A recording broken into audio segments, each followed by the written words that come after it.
स्वागत साथियों। इस क्लास में हम हमारी पाठ्य पुस्तिका क्षितिज जो कक्षा 9वीं के पाठ्यक्रम में चलती है उसमें काव्यखंड के पहले अध्याय कबीरदास का अध्ययन करेंगे। इसमें कबीरदास के दोहे हैं, कबीरदास की साखियाँ हैं, उनका अध्ययन करेंगे और उसके साथ साथ में जो पाठ है उसके परिचय के बारे में भी चर्चा करेंगे कि कौन कौन सी बातें जो इस पाठ में महत्वपूर्ण है। सबसे पहले हम पाठ परिचय लेंगे और मैं चाहूँगा कि आप कक्षा 9वीं के नियमित विद्यार्थी है तो इस चैनल को सब्सक्राइब करें, क्योंकि इस YouTube चैनल पर संपूर्ण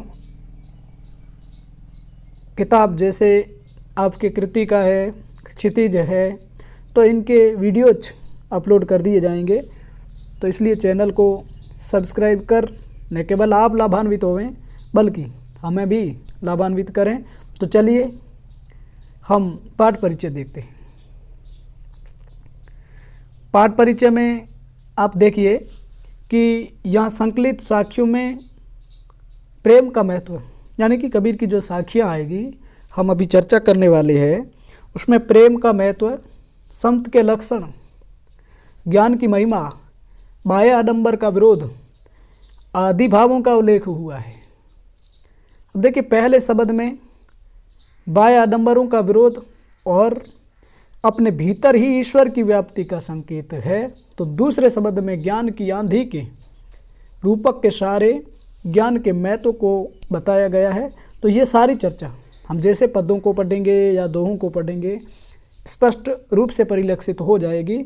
और कबीर कहते हैं कि जो ज्ञान है उसकी मदद से हम अपनी जो कमजोरियां हैं, मानवीय दुर्बलताएं हैं, उससे छुटकारा पा सकते हैं। तो ये था पाठ परिचय, जिसकी हम अब चर्चा करेंगे कि वास्तव में पाठ के अंदर क्या बातें हैं जो हमारे लिए महत्वपूर्ण है और परीक्षा के लिए भी काफ़ी महत्वपूर्ण है। तो देखिए कबीर के बारे में और कबीर की पदों के बारे में या दोहों के बारे में। साखियों देखिए, साखियाँ में पहली जो साखी है कि मान सरोवर सुभर जल, हंसा केली कराही, मुकता फल मुकता चुगे, अब उड़ी अनंत ने जाई। इसमें सुभर जो है उसका अर्थ होता है स्वच्छ, पवित्र, साफ। केली का मतलब होता है केली क्रीड़ा, मनोरंजन। करही यानी कि करना। मुक्ता फल मोती से लिया जाता है और इसलिए अब आप देखिए कि मानसरोवर झील है और उस झील में एकदम पवित्र जल रहता है और जो पक्षी हंस है वो वहाँ पर खेलते हैं, उछल कूद करते हैं, अठखेलियाँ करते हैं और वहाँ पर मोती चुगना या अच्छी चीज़ों का ग्रहण करना और इस तरह से स्थापित हो जाते हैं कि उस जगह को छोड़ कर के अन्यत्र कहीं नहीं जाना चाहते हैं। हम इसको इसी निहितार्थ को दूसरे तरीके से देखें तो कि जो मनुष्य है या जो प्राणी है जो अच्छे तत्वों की खोज करता है, यानी कि जो मूल, या यूँ समझें कि मनुष्य को जिन सात्विक तत्वों की ज़रूरत होती है उसको पाने के लिए अगर एक अच्छी जगह और पवित्र जगह पर जाता है और उसको ज्ञान या संज्ञान हो जाता है तो वो दूसरी जगह जाना समीचीन नहीं समझता है। यानी कि मनुष्य में जो अच्छी चीज़ों को ग्रहण करने की प्रवृत्ति होती है तो फिर वो अन्यत्र चीज़ों की तरफ ध्यान नहीं देता है। फिर आप दूसरी साखी को देखिएगा। दूसरी साखी में है प्रेमी ढूंढत मैं फिरूं, प्रेमी मिले न कोई। प्रेमी को प्रेमी मिले सब विष अमृत हो गई।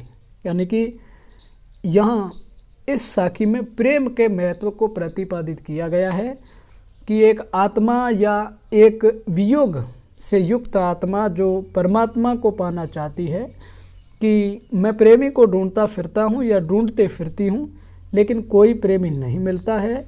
और फिर है कि प्रेमी को प्रेमी मिले सब विष अमृत हुए, यदि प्रेमी को सच्चा प्रेमी मिल जाए, यानी कि एक जीवात्मा का और परमात्मा का अनन्य एकाकार हो जाता है, तो सब विष अमृत हो जाए, यानी कि जो मनुष्य में कमजोरियां हैं वो सारी की सारी कमजोरियां काफूर हो जाएगी, गायब हो जाएगी। तो यहाँ जो है इस साखी में आपका प्रेम का महत्व बताया गया है कि प्रेम ही ऐसा तत्व है या प्रेम ही एक ऐसी पूंजी है जिसके माध्यम से गलत चीज़ें या मनोविकार या हमारे अंदर के जो विकार है उस पर काबू स्थापित किया जा सकता है। फिर आप आगे देखिए कि हस्ती चढ़िए ज्ञान को सहज दुली चादारी, स्वान रूप संसार है भूकण दे जख मारी। हस्ती कठिन शब्दार्थ में हाथी को कहते हैं। दुलीचा जो हाथी के ऊपर होदा होता है या आसन होता है उसको कहते हैं। स्वान कुत्ते को कहते हैं। भूकन यानी कि भौंकना। झक यानी कि व्यर्थ। अब देखिए ज्ञान रूपी, इसमें रूपक अलंकार का प्रयोग हुआ है। क्यों? क्योंकि इसमें उपमा का और उपमेय का एक प्रकार से अभेद आरोप है। तो रूपक अलंकार है कि ज्ञान रूपी हाथी पर चढ़ करके और एक सरल सहज आसन जमा करके आप जब चलते हैं तब क्या होता है, स्वान रूप संसार है भूखन दे जख मारी। ये कुत्ते जैसा है। कौन? दुनिया और आरोप प्रत्यारोप लगाने वाले लोग कुत्ते की तरह भौंकते हैं। यानी कि ज्ञान की बातें या ज्ञान के हस्ती पर चढ़ करके आप आसन जमा करके चलते हैं तो दुनिया स्वान सी है कि वो भौंकती है या आपकी अच्छाइयों पर प्रश्न उठाए जाते हैं। तो इसमें ज्ञान की महत्ता को प्रतिपादित की गई है और उसके साथ साथ उसके प्रति संसार के लोगों की किस प्रकार की मानसिकता रहती है, इन चीज़ों को भी स्पष्ट किया गया है। आगे देखिए अगला जो हम साखी पढ़ेंगे, इसमें पक्खा पक्खी के कारणे सब जग रहा बुलान, निरपक होई के हरि भजे सोई संत सुजान। यहाँ पक्खा पक्खी का यानी वर्ग, पक्ष विपक्ष या अलग अलग पक्ष, और जग संसार को कहते हैं निरपक यानी कि कोई पक्ष नहीं, कोई वर्ग नहीं, कोई संप्रदाय नहीं, और बाकी सरल है कि पक्खा पक्खी के कारण है। यहाँ इसमें यह है कि हम अलग अलग वर्गों में रहते हैं। हिंदू है, मुसलमान है, सिख है, जैन, ईसाई, पारसी, अलग अलग हमारे जो पक्ष रहते हैं ना, संप्रदाय वर्ग, उस पर कबीरदास प्रश्न उठाते हैं।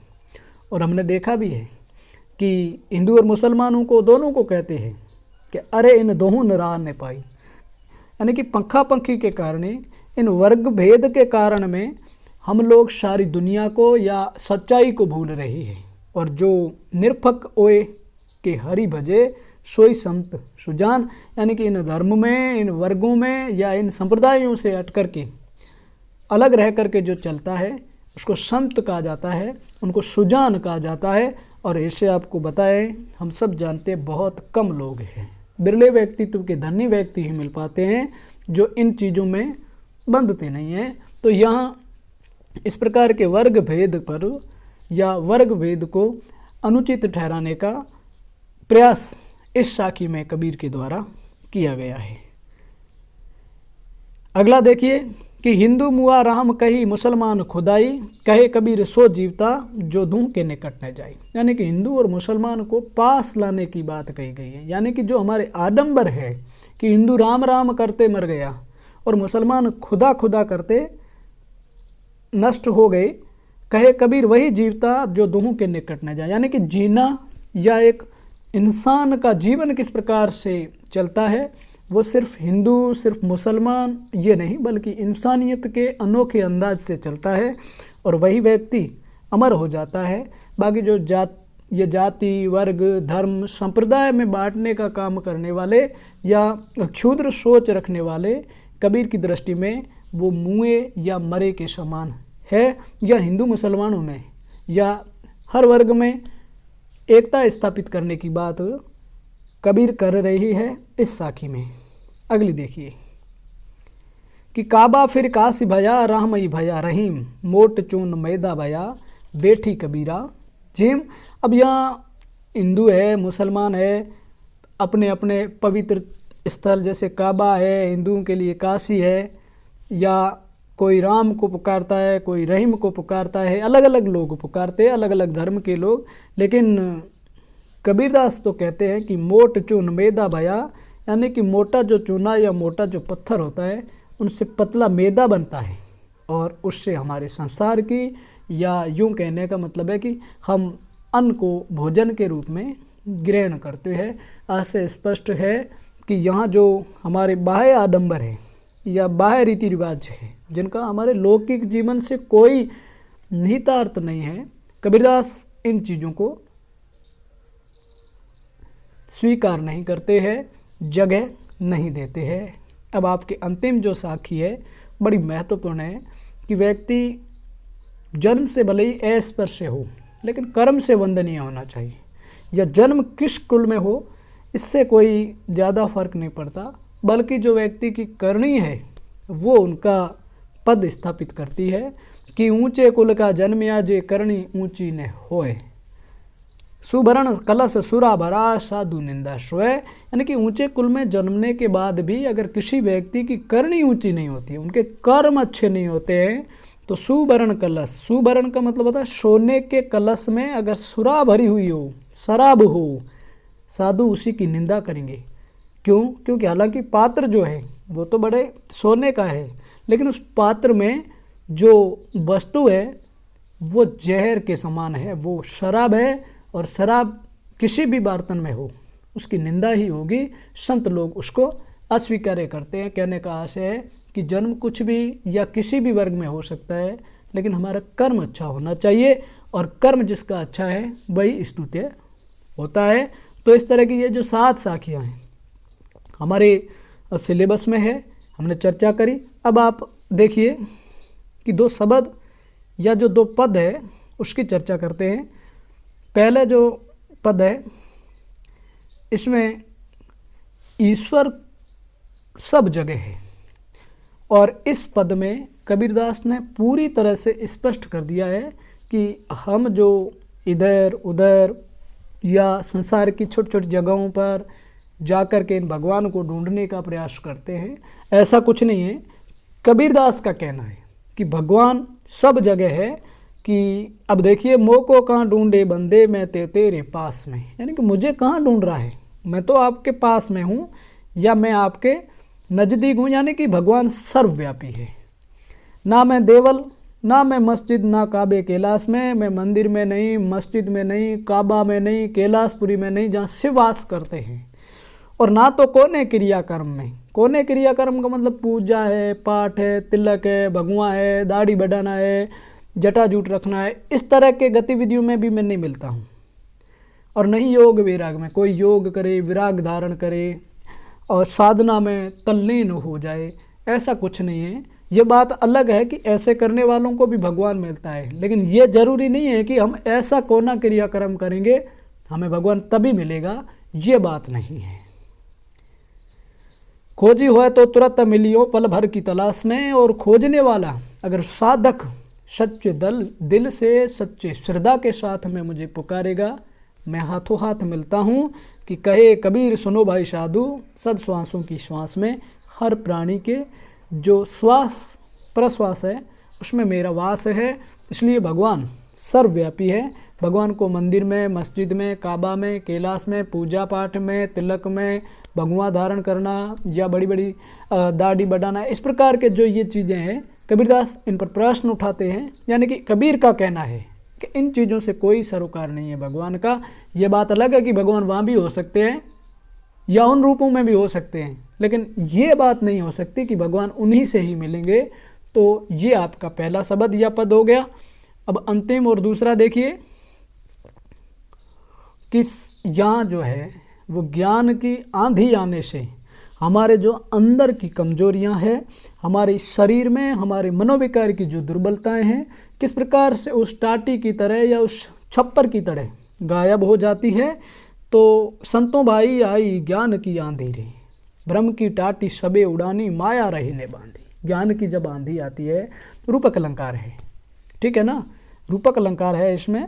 और ज्ञान रूपी जब आंधी आती है तो क्या होता है कि ब्रह्म की टाटी सबे उड़ानी माया रहे ने बांधी। हमारा जो ब्रह्म है, हमारा जो चित्त ब्रह्म है वो नहीं रहता है, या ब्रह्म रूपी टाटी जो है एक छप्पर की वो उड़ जाती है और माया जिससे लिपटी रहती है, या यूँ समझें कि माया का जो आवरण होता है वो भी ज्ञान की आंधी से उड़ जाता है। हित चित्त की द्वे थूणी गिरानी। और जो छप्पर जो थूणियों पर खड़ा है, जिस तरह से आंधी आती है और थूणियाँ गिर जाती हैं, इस तरह से हित और चित्त यानी कि हमारे हित चित्त मनोविकार है वो भी गिर जाती हैं थूणियाँ। और मोह बलिंडा टूटा कि उस जिस बलिंडे पर वो छप्पर खड़ा है या हमारा मोह रूपी बलिंडा है वो भी ज्ञान की आंधी से उड़ जाता है। तृष्णा छानी परी घरी ऊपरी कुबुद्धि का भांडा फूटा, यानी कि कुबुद्धि या दुर्विकार तृष्णा हमारी जो मानवीय कमजोरियां है ज्ञान की आंधी से वो भी टूट जाती हैं। जिस तरह से छप्पर बना होता है लकड़ियों का, घास फूस का, टाटी बनी हुई होती हैं, ये बलेंडे वगैरह होते हैं, इसी तरह से हमारे शरीर की जो दुर्बलता है वो भी ज्ञान की आंधी से गायब हो जाती है। फिर जोग जुगती करी संतों बांधी निर्चु चूहे ने पानी। और जोग जुगती यानी कि एक तरकीब निकाल करके उस छप्पर को, या यूँ समझें कि मनुष्य रूपी छप्पर को संतों ने बांधा है। अब तो पानी उससे टपकना या उस छप्पर में पानी बिल्कुल नहीं टपकता है। आज से स्पष्ट है कि परिपक्वता आ जाती है, मैच्योरिटी आ जाती है। फिर क्या होता है, कूड़ कपट काया का निक्षा हरि की गति जब जाने। और जब ईश्वर की गति या ईश्वर के स्वरूप के बारे में हम परिचित हो जाते हैं तो हमारे अंदर झूठ कपट, हमारे शरीर के अंदर जो ये द्वेष भावनाएं होती हैं सारी गायब हो जाती है। और उस आंधी जो ज्ञान की आंधी के पीछे जल बूठा प्रेम हरिजन बिना, उसे ईश्वर के उपासक या ईश्वर के प्रेम के जो पात्र है उनको बड़ा आनंद आता है, उन पर ईश्वर के प्रेम की वर्षा होती है। और कहे कबीर भान के प्रगटे उदित भया तम खीना। तम अंधकार को कहते हैं, उदित उगने को कहते हैं, भान सूरज को कहते हैं कि जिस तरह से सूरज की प्रारंभिक या प्रातःकालीन किरणें निकलती है, अंधकार जिस तरह से गायब हो जाता है, ज्ञान रूपी आंधी आने से अज्ञान रूपी अंधकार भी उसी तरह से गायब हो जाता है। इस तरह से हमने कबीर के ये पद या शब्द और इससे पहले कबीर की 7 साखियों की चर्चा करी। आपका ये पहला टॉपिक पूरा होता है। मिलेंगे फिर इसी तरह के वीडियो के साथ। अब इस वीडियो में इतना ही। एक बार पुनः इस चैनल को देखने के लिए, जुड़ने के लिए, आपको सब्सक्राइब करने के लिए ढेर सारा धन्यवाद। जय हिंद, वंदे मातरम।